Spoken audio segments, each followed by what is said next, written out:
Your support helps us bring you programs you love. Go to WyomingPBS.org, click on Support, and become a sustaining member or an annual member. It's easy and secure. Thank you. The new season of Capital Outlook on Wyoming PBS starts with an interview with Wyoming Governor Mark Gordon and First Lady Jenny Gordon. One highlight is the governor's new education initiative, intended to be a cornerstone of his second term. It kicks off 8 weeks of Capital Outlook coverage from Cheyenne. Join us for Capital Outlook.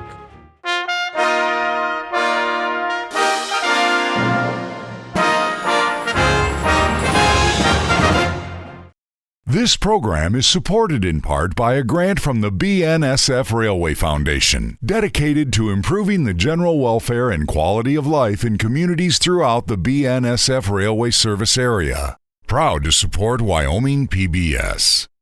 And by the members of Wyoming PBS. Thank you for your support. Governor Mrs. Gordon, welcome to Capital Outlook. This is our first program of the year, and I want to say first, thanks for inviting us into the governor's residence this morning. You didn't have to do that, but you did, and we appreciate it. I'm here with my videographer, Kyle Duba, and I've never been here before, so it's especially fun for me. Our show is airing at the beginning of the new year, and we're here with holiday decorations around. We can see some of them here. Is there a public role, Mrs. Gordon, in decorating the house and receiving ornaments and contributions from people? How does that all work? Sure. Well, we are so happy to host people here for the holidays, and many people come, whether they're an agency or a private group, they can have their party here. So this is a public area in addition to a residential one. Yes, and so we have it kind of spread out because some of our parties are quite big. So we have the tree up, and on the tree are some ornaments that have been painted by artists in different counties that we did in 2019. They're beautiful, and some of the legislators' spouses helped make that program happen. I see as well there's art on the walls, and many of the pieces have the designation First Lady's Choice. How did that come about? Sure. Well, I go to the high school art symposium every April. Huge event, isn't it? It is huge, and it's the hardest job you'll ever have because you're picking out art in front of some of the artists. But we love to display it year round, and then kids can come down, see their art pieces, many have, and next year I'll go and get some more. Well, it's just outstanding. It really adds to the decor and the charm of the place. One of the expectations upon being elected governor that I don't think the state auditor has, for example, is when you come to Cheyenne to assume office, there's a house you're supposed to live in that hasn't been your choice necessarily. You've been living here for a few years, and because of the results of the election, which we're going to talk about, you have a few more years ahead of you here. Does it feel like home to you after all this time? It does. I think it is a wonderful home. We love it. It's fun to think about the families that have been in here before and the children that have been raised. Of course, our grandkids have a chance to come over and run around this very wonderful yard. And so that's wonderful. And the home is very comfortable, and we really feel blessed to have the opportunity to live here. I know there have been some governors through the years who, if they haven't been residents of Cheyenne, when they've been elected and moved to Cheyenne, they've tended to stay here, some of them sometimes, for the rest of their lives, essentially, make it a home. But you have property elsewhere that continues to be very dear to you, I know. How do you strike the balance? How much time are you able to spend in the Buffalo area, considering your duties of office and the long distance between the two? Yeah, it's tough. I of course served as treasurer before, which allowed a little more latitude, so I could get back to the ranch and actually do my job from up there a bit, probably twice a month for a long weekend or something like that. Now it's maybe 2 or 3 times a year. I think Jenny goes up to handle the cattle. We ship in the fall. A working ranch. And that's, in fact, that's our love. So anything you want to add to that? Well, I get up a little more frequently than that, but with family here and some of the duties that we have, it's not as much as we'd like. And not to bring up less pleasant memories, but I know when COVID affected your family, you were very glad to have a place to go when, for the good of your health and public health and staff and so forth, you were able to retreat, so to speak, to a place where you felt confident and comfortable and could do the right thing. Well, it was, it was a little bit of a shock. We had planned to have our 2020 Thanksgiving with all the family around, grandkids and our 4 kids and families. And we went up on a Sunday, and I think Monday I started feeling a little bit peaked, and went in and got a test, and turned out I was positive. And so we called the kids, canceled everything. Jenny had made a fabulous pumpkin pie. She was staying in another part of the house, and I snuck through that More part for of the you house. And I think probably gave her COVID because of it, because the pumpkin pie was so good. I think everyone can understand how that might have happened. Our show is running, as I said, at the beginning of the new year. It's the beginning of your second term in office as well. Your first campaign for governor 4 years ago featured a busy primary ballot with 5 well-qualified candidates, and it was a battle, and a very interesting one because of the dynamics of politics in Wyoming. The Republican nominee is a prohibitive favorite for the general election, so that a lot of it came down to who won that primary, which you did. And I know that, of course, was a triumph for you. You're seeking the highest office, you're moving from another office, wanting to win that race, and you did. I've heard other leaders tell me that there's something different and something special about the validation and affirmation of winning a second term. How are you feeling about that? You know, Steve, I think that's absolutely correct. And you know, it was a hard-fought battle the first go-around. Foster Freeze and Sam Galiotis and Harriet Hageman, all extremely qualified candidates, and a hard-fought battle all the way through. I have to say, in true Republican fashion, it was nice to have Sam and to have Foster come in behind afterwards to support us. I had been treasurer for some time, and so thought it would be easy transition into the job. Found out differently. It is a very complicated, I guess, enterprise to sort of figure out how to get up to speed and then be ready. And of course, at that point, the inauguration and the State of the State were back to back, so it was really a flush time. 2019, the reason I had run was that we knew that there were going to be challenges for the state. We knew that fossil fuels were under the gun, and those are the things that carry the state, as you know. No one would have anticipated what happened with the coronavirus when it came. I think Wyoming came through it better than I think better than any other state, but certainly in the top 5 states, both with being open and also being safe. We always tried to balance lives and livelihoods during that. There was a lot of stress, as everybody knew, during that time. And so to come into this election having that background, but to be able to stay on task, and to realize that the people of Wyoming recognize that the way they did, that is a wonderful confirmation that we were on the right path and that we are ready to go for another 4. I'm a Wyoming history buff to a degree, as many people are, and I've looked back through the history of the governor's office. And since about the 1960s, the pattern that you're following has been pretty consistent. The governor's elected, the governor's more or less expected to run for another term and does, and that's been the pattern. The only deviation was the governor who served 3 terms instead of 2, which you can't do anymore. Prior to that, however, it's interesting. There's a sort of a hodgepodge of incomplete terms and partial terms and non-consecutive terms and interrupted terms and appointees, and now it's much more sort of a stable pattern. But the question always occurs to me is, did it ever occur to you not to seek re-election? Or was that always the expectation that you had, that you viewed it as an 8-year job and that's what you wanted to do? Yeah, Steve, I think the people of Wyoming expect people to work hard. And I think their expectation is you're going to run for 2 terms. You don't ever expect to get elected. We certainly didn't.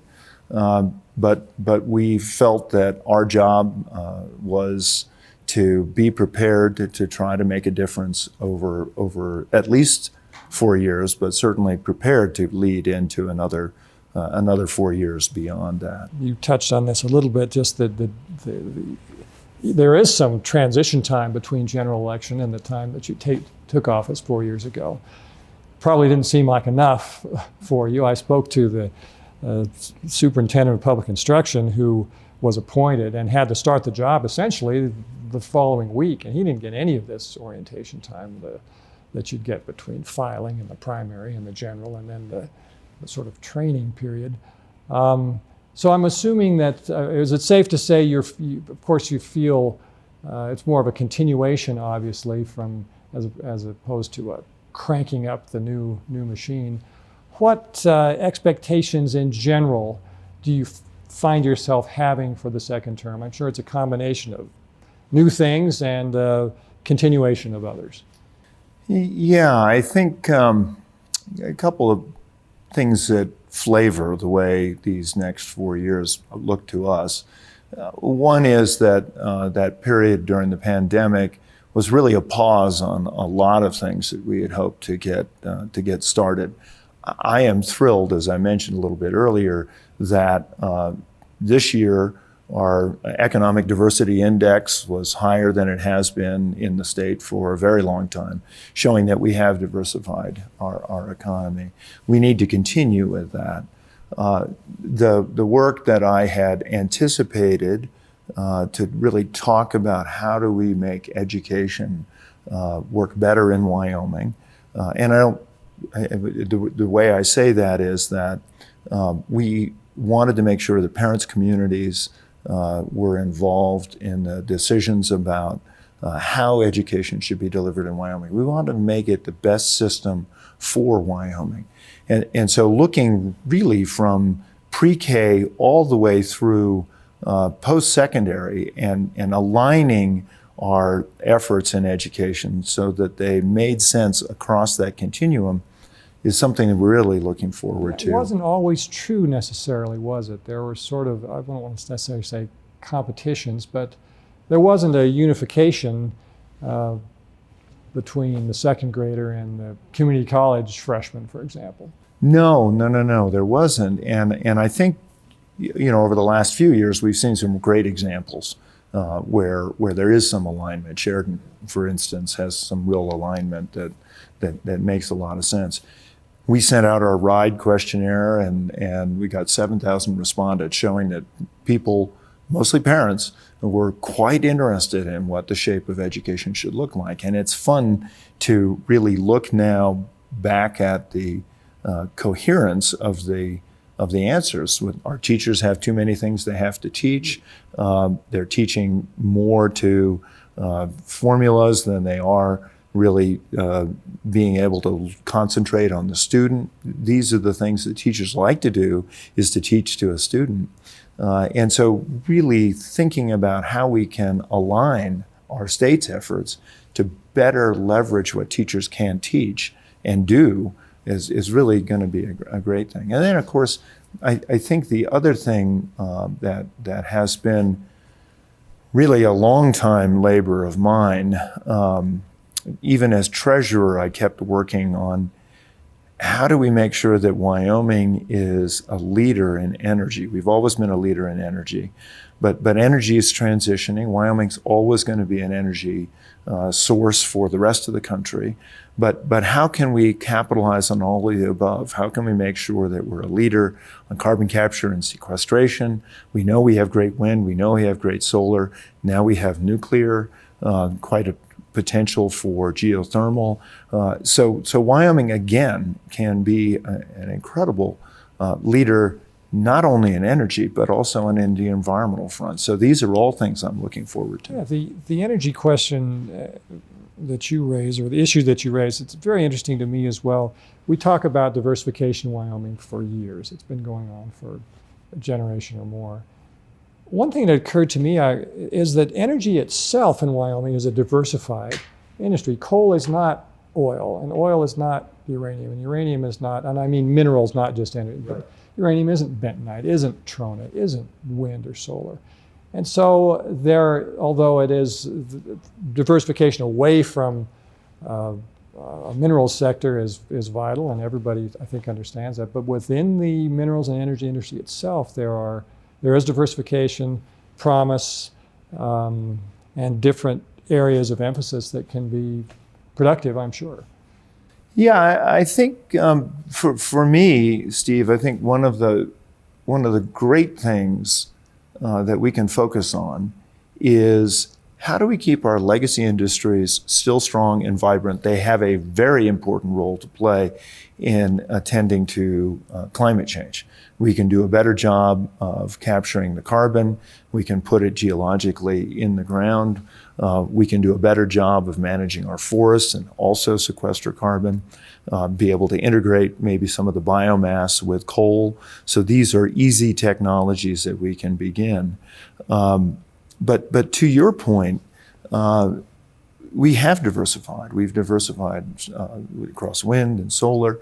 And now the question for Wyoming, of course, is what do we love about this state? Wind has a role to play, but we certainly don't want all our vistas covered in windmills. We don't want our wildlife migration routes interfered with solar farms. We can plan all of this, we can think it through. And so that's really the challenge going forward. We can be part of the nation's future for energy in a way that probably no other state can. I'm reminded of an old football coach of all people, John McKay at the University of Southern California, and he had a great running back, I won't mention.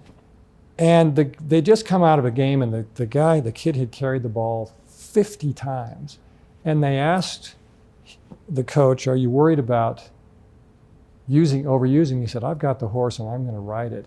And it made me think of Wyoming Energy in a way. One of the reasons that some of these other diversification efforts, I just think almost naturally pale in comparison because energy and minerals have just been so good to the state. And the idea of diversification doesn't mean turning our backs on that. It means hoping and working to make it viable in addition to building other things that it might make possible. I think that's absolutely correct. And then you look at our tourism and our ag sectors, both of those have had real growth over the last few years. I'm particularly interested in working with our university to try to create a new market for agriculture. We know that good management leads to better carbon sequestration. There's no reason why farmers and ranchers shouldn't be rewarded for better management. And so I'm really looking forward to seeing how we can expand that marketplace, which is now becoming more and more important. On the tourism sector, last year, 150th year of Yellowstone, fully anticipating a phenomenal banner year. Rains came. National stories said Yellowstone's closed. On the Wyoming side, we opened in 9 days. Nobody was stranded. Nobody, had any major discomfort. The communities around Cody and Jackson adapted to be able to take in the influx of people that were migrating out of Yellowstone. The really frustrating thing was that the national news media could never pick up on the fact that Wyoming was open, ready to go. They were all, focused on the 6% that's Montana, which, we worried a lot about our neighbors to the north and their economics as well. But it really put a kind of a stop to a lot of visitation. Finally, at the end of the year, people began to come back, and so the tourism sector actually did much better than we ever anticipated. The fun thing was, a good friend of mine in Grable ran into somebody who had to leave from Yellowstone. They were from, I think, Pennsylvania, and they said, we stayed here for a couple days. This was fabulous. my God, we had no idea that there was this great country around here. So we're going to stay here a few more days. Yeah, it's very important to, we were in Yellowstone 2 or 3 weeks before the flood, and Superintendent Shawley said, well, one thing you learn in my job is you just never know what's going to happen. And he was talking about COVID having and that was not part of his big agenda because he came on during the 150th, as it wasn't a part of yours. But there are things you learn from these adversities that are, it's not just how to deal with them, and things that you can keep doing can continue. Speaking of, on that issue, you mentioned the University of Wyoming. We were there for the dedication of the big Science Initiative building. And a couple of the professors there said, of course, everyone agrees that the restrictions in education and the way we taught students during COVID, it's not what we wanted. But there are things we learned from that are worth keeping.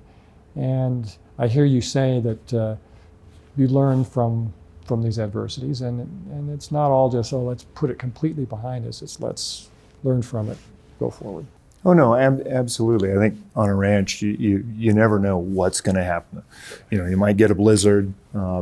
You might get scours in the calves or something like that, and you adapt and you learn.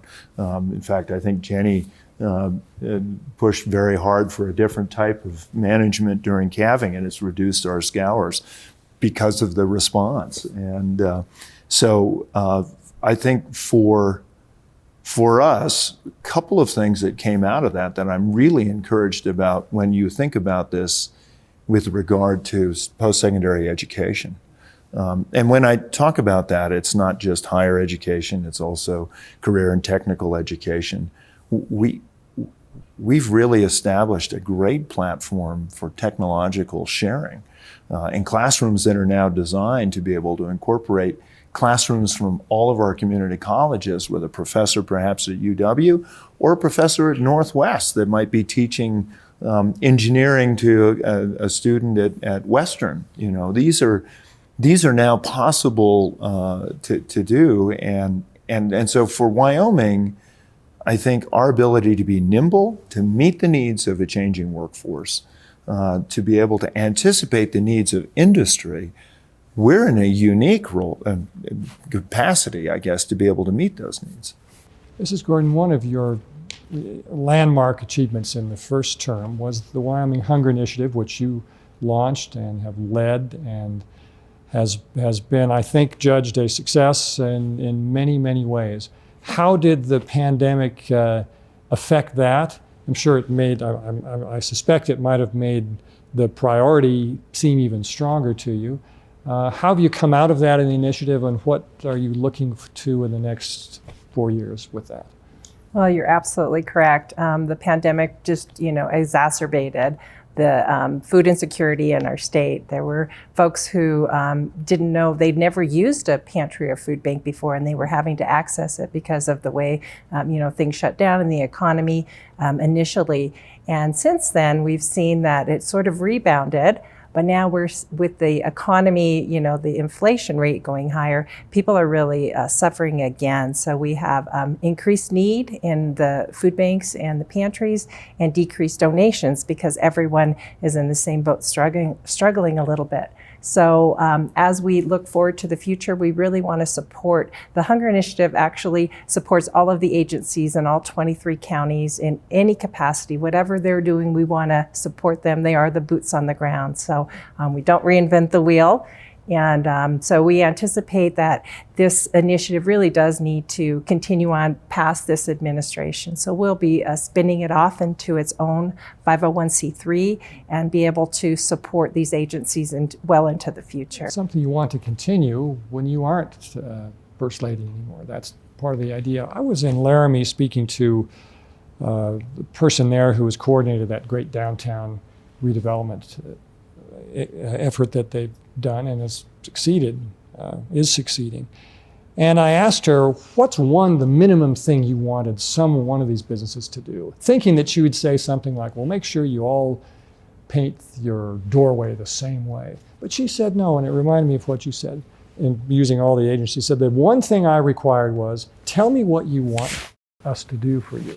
And I know that's what you've done. Agencies that might not have been viewed traditionally or been expected to be involved in a hunger initiative turned out to be important to it, as long as they would say what it was that you could do to help them. So it's not just putting the can of soup on the shelf, which is a good thing to do for a household, but what you've been able to do is coordinate it and make it bigger and help everyone help each other. Is that fair to say? Oh, absolutely. Sharing resources has been huge. Sometimes people didn't know what was just happening in the next county over. So if there's an abundance of one thing somewhere, we have the network to get it spread around the state and people. We have regional directors that are in 6 regions, and these are all volunteers that have really, they have meetings about once a month with all of the agencies in their counties, and really just having that conversation and raising awareness has really brought this issue to light. I've heard people say about it as well that one of the things that your initiative enabled them to do was to get past their own reluctance to use a food security resource, if that's the bureaucratic term for it. I was embarrassed to go to a food pantry. I didn't think I deserved was entitled to the assistance, but I realized that I did need it, or it was okay to get it, and now and the initiative itself helped me to overcome that. So even at this individual sort of psychological level, it's been important, hasn't it? Yes, stigma is huge, and we all want to lift ourselves up by our own bootstraps. But sometimes just having that extra, help in the month so you can pay either a rent or your car payment has been huge. And I've learned in my life that everyone is one emergency away from being in need. And so for us to help our neighbors, next time you might be in that position. And that is our own bootstraps, isn't it? Mm-hmm. Absolutely, at a community level. Well, I think one of the other things that I always marveled is with the Grow a Little Extra program and the Food from the Field program that are part of your hunger initiative. You've given people the capacity to not only meet their own needs, but to actually do a little bit more for others as well. And that's an area that I've observed is a place where people can come together, regardless of what candidate they voted for or what cable channel they watch. These local food initiatives that help each other and help the third party is something that a lot of people can agree on in a world where there's less and less to agree on. Yeah. It's a busy day for you. I thank you for making time for us. I'm very appreciative of your time with us today as we start the year with Capital Outlook. Thank you both. Thank you, Stephen.